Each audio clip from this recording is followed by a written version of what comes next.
इच्छा, आशा, अपेक्षा, आकांक्षा, यही सब मानव समाज के चालक होते हैं।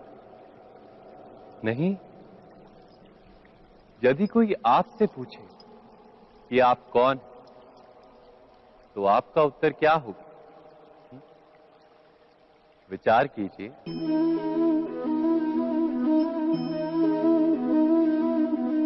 आप तुरंत ही ये जान पाएंगे कि आपकी इच्छाएं ही आपके जीवन की व्याख्या है। कुछ पाने से मिली सफलता, कुछ ना पाने से मिली निष्फलता ही आपका परिचय।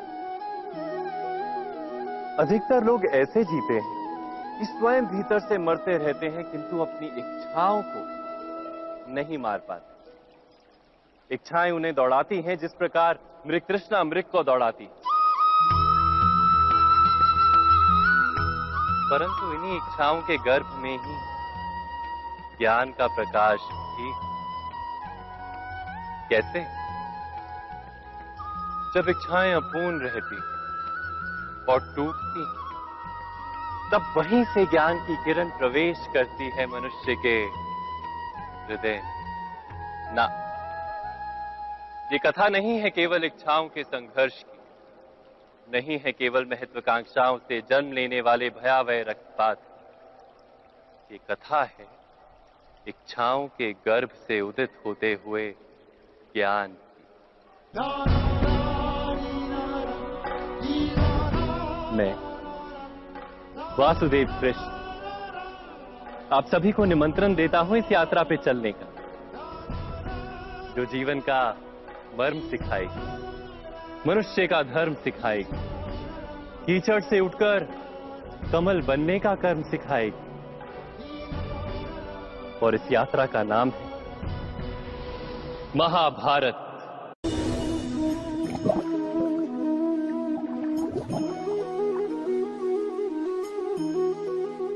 इस संसार में आने वाला प्रत्येक बालक संपूर्णतः संस्कार रहित होता है। उसके अंतर पर ना किसी अच्छे संस्कार के चिन्ह अंकित होते हैं, ना ही बुरे संस्कार के।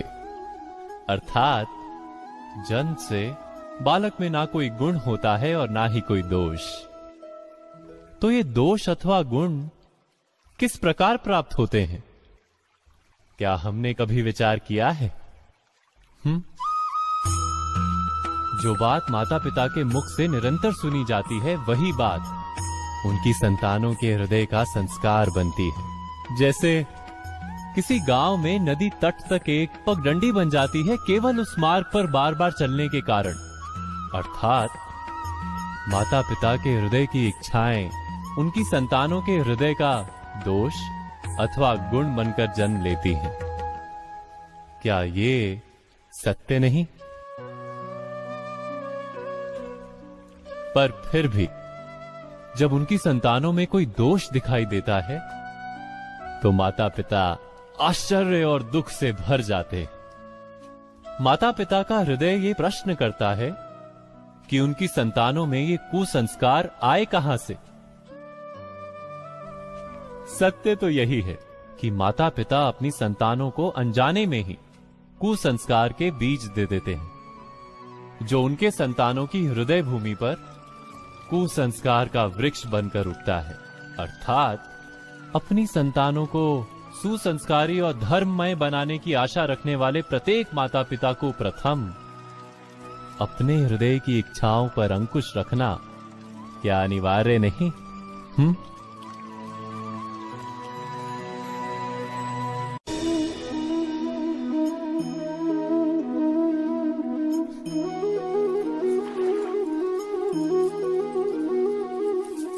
पिता सदा ही अपने संतान के सुख की कामना करते हैं, उनके भविष्य की चिंता करते रहते हैं। इसी कारणवश सदा ही अपने संतानों के भविष्य का मार्ग स्वयं निश्चित करने का प्रयत्न करते रहते हैं। जिस मार्ग पर पिता स्वयं चला है, जिस मार्ग के कंकर पत्थर को स्वयं देखा है, मार्ग की छाया, मार्ग की धूप को स्वयं जाना है, उसी मार्ग पर उसका पुत्र भी चले, यही इच्छा रहती है हर पिता की। निस्संदेह उत्तम भावना है ये। किंतु 3 प्रश्नों के ऊपर विचार करना हम भूल ही जाते हैं। कौन से प्रश्न? प्रथम प्रश्न, क्या समय के साथ प्रत्येक मार्ग बदल नहीं जाते? क्या समय सदा ही नई चुनौतियों को लेकर नहीं आता? तो फिर बीते हुए समय के अनुभव नई पीढ़ी को किस प्रकार लाभ दे सकते हैं? दूसरा प्रश्न, क्या प्रत्येक संतान अपने माता पिता की छवि होता है? हाँ, संतानों को संस्कार तो अवश्य माता पिता देते हैं, किंतु भीतर की क्षमता तो ईश्वर देते हैं। तो जिस मार्ग पर पिता को सफलता मिली है, विश्वास है कि उसी मार्ग पर उसकी संतानों को भी सफलता और सुख प्राप्त होगा। तीसरा प्रश्न, क्या जीवन के संघर्ष और चुनौतियां लाभकारी नहीं होती? क्या प्रत्येक नया प्रश्न एक नए उत्तर का द्वार नहीं खोलता? तो फिर संतानों को नए नए प्रश्नों, संघर्षों और चुनौतियों से दूर रखना, ये उनके लिए लाभ करना कहलाएगा या हानि पहुंचाना? अर्थात जिस प्रकार संतान के भविष्य का निर्माण करने के बदले उसके चरित्र का निर्माण करना श्रेष्ठ है, वैसे ही संतानों के जीवन का मार्ग निश्चित करने के बदले उन्हें नए संघर्षों के साथ जूझने के लिए मनोबल व ज्ञान देना अधिक लाभदायक नहीं होगा? स्वयं विचार कीजिए।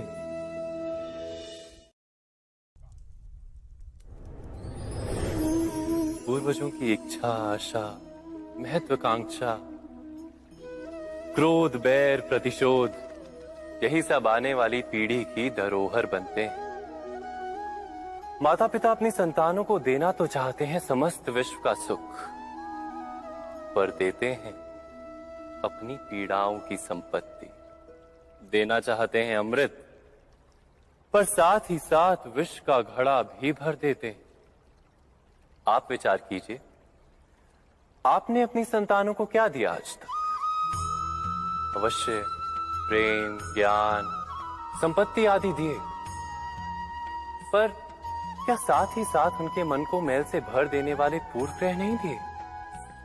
अच्छे बुरे की पूर्व निर्धारित व्याख्याएं नहीं दी? व्यक्ति का व्यक्ति के साथ, समाजों का समाजों के साथ, राष्ट्र का राष्ट्र के साथ संघर्ष क्या इन्हीं पूर्व ग्रहों से निर्मित नहीं होते? हत्या, मृत्यु, रक्तपात क्या इन्हीं पूर्व ग्रहों से नहीं जन्मते?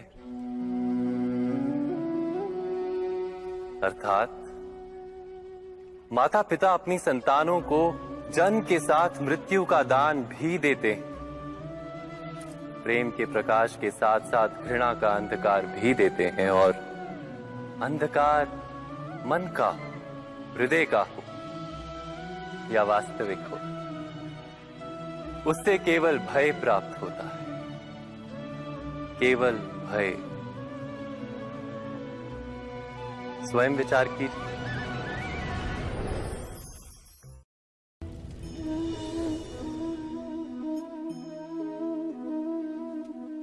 मनुष्य का स्वभाव है कि वो स्वयं को, अपने परिवार को, अपनी संतानों को अधिकतम सुख प्राप्त हो, ऐसी इच्छा रखता है। इसी कारण से हम सदा श्रम और कष्ट से अंतर रखते हैं, विश्राम और सुविधाओं को बढ़ाने का प्रयास करते हैं। स्वयं अपने जीवन का विचार कीजिए। क्या ये सत्य नहीं कि हम अपनी संतानों के लिए सदा ही विश्राम और सुविधा का आयोजन करते हैं? पर क्या कभी सोचा है केवल विश्राम से क्या लाभ प्राप्त होता है? केवल सुख और सुविधा जिन्हें प्राप्त हो, उनका जीवन कैसा होता है? शरीर जब श्रम करता है तो अधिक स्वस्थ बनता है। बुद्धि भी जब कठिन चुनौतियों का सामना करती है तो अधिक तेजस्वी बनती है। ये हम सबका अनुभव है, पर हम शायद ये भूल जाते हैं कि मन और आत्मा को जब कठिनाइयां प्राप्त होती हैं, तब वे भी अधिक बलवान होती हैं। अर्थात जब भी हम अपनी संतानों को श्रम और दुख से दूर रखने का प्रयास करते हैं, क्या वास्तव में उनके सुख का मार्ग बंद नहीं कर देते। स्वयं विचार कीजिए।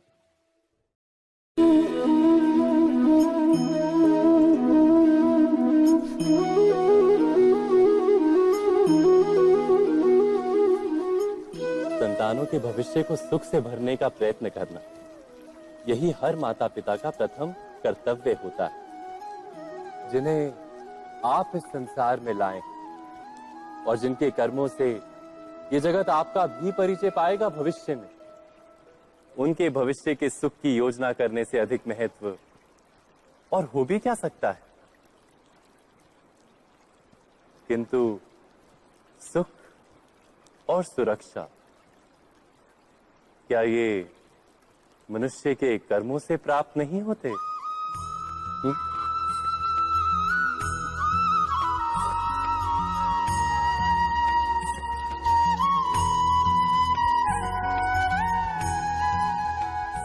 माता पिता के दिए हुए अच्छे या बुरे संस्कार, उनकी दी हुई योग्य अथवा अयोग्य शिक्षा, क्या आज के सारे कर्मों का मूल नहीं?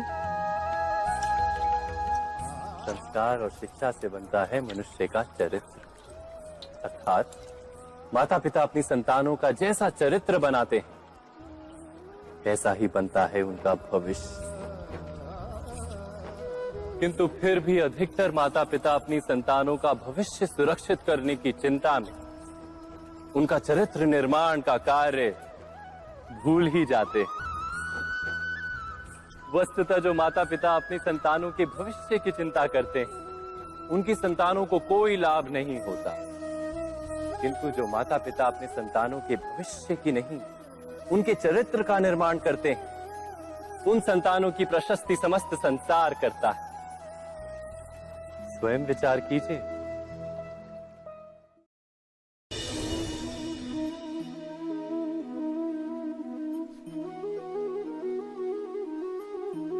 एक ही गुरु के पास शिक्षा प्राप्त करने वाले सारे शिष्य एक समान विद्या प्राप्त नहीं कर पाते। सारे शिष्य गुरु की बातें सुनते हुए अवश्य दिखाई देते हैं, उनकी पूजा करते हुए दिखाई देते हैं, किंतु एक समान विद्या प्राप्त नहीं कर पाते।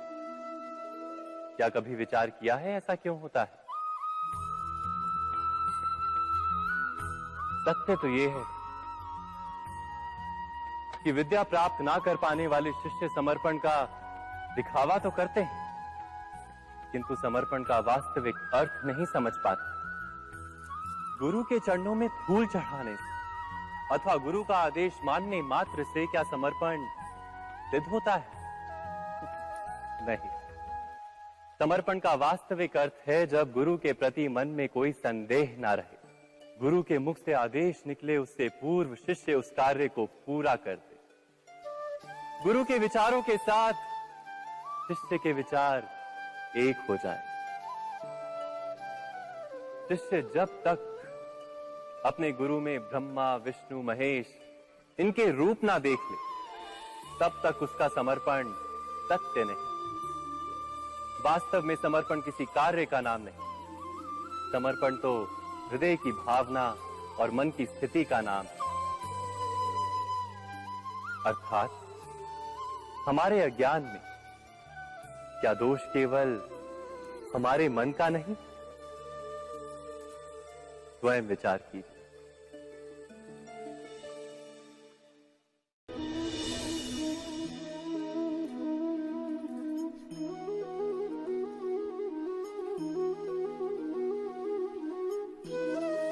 ज्ञान प्राप्ति सदा ही समर्पण से होती है, यह हम सब जानते हैं। किंतु समर्पण का वास्तविक महत्व क्या है? क्या हमने कभी विचार किया? मनुष्य का मन सदा ही ज्ञान प्राप्ति में विभिन्न बाधाओं को उत्पन्न करता है। कभी किसी अन्य विद्यार्थी से ईर्ष्या हो जाती है, कभी पढ़ाए हुए पाठों पर संदेह जमता है और कभी गुरु द्वारा दिया गया दंड मन को अहंकार से भर देता है। नहीं, क्या ऐसा नहीं होता? न जाने कैसे कैसे विचार मन को भटकाते हैं और मन की इसी अयोग्य स्थिति के कारण हम ज्ञान प्राप्त नहीं कर पाते। मन की योग्य स्थिति केवल समर्पण से निर्मित होती है। समर्पण मनुष्य के अहंकार का नाश करता है, ईर्ष्या, महत्वाकांक्षा आदि भावनाओं को दूर कर हृदय को शांत करता है और मन को एकाग्र करता है। वास्तव में ईश्वर की सृष्टि में ना ज्ञान की मर्यादा है ना ज्ञानियों की। गुरु दत्तात्रेय ने तो गाय और श्वान से भी ज्ञान प्राप्त कर लिया था। अर्थात विषय ब्रह्म ज्ञान का हो या जीवन के ज्ञान का या गुरुकुल में प्राप्त होने वाले ज्ञान का, उसकी प्राप्ति के लिए गुरु से अधिक महत्व है उस गुरु के प्रति हमारा समर्पण। क्या ये सत्य नहीं? स्वयं विचार कीजिए।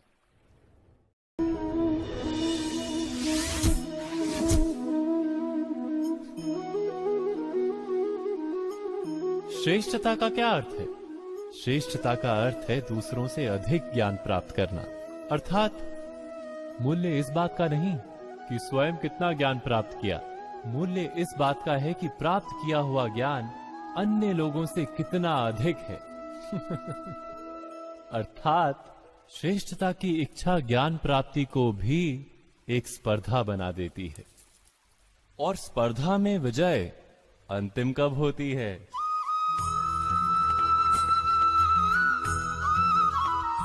कुछ समय के लिए तो श्रेष्ठ बना जा सकता है, किंतु सदा के लिए कोई श्रेष्ठ नहीं रह पाता।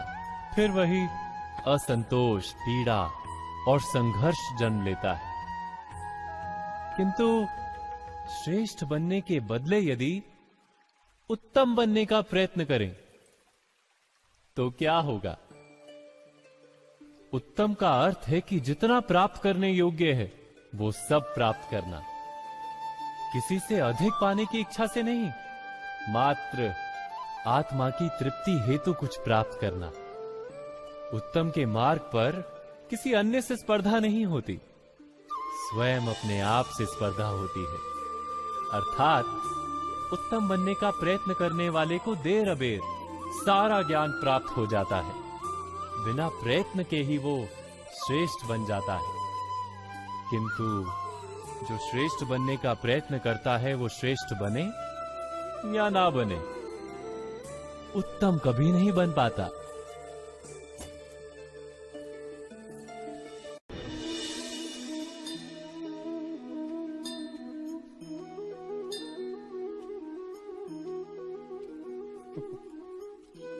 जब जब मनुष्य के सामने कोई विकट स्थिति आती है तो मनुष्य ईश्वर से प्रार्थना करता है, ईश्वर के समक्ष याचना करता है कि वो स्थिति से उभरे।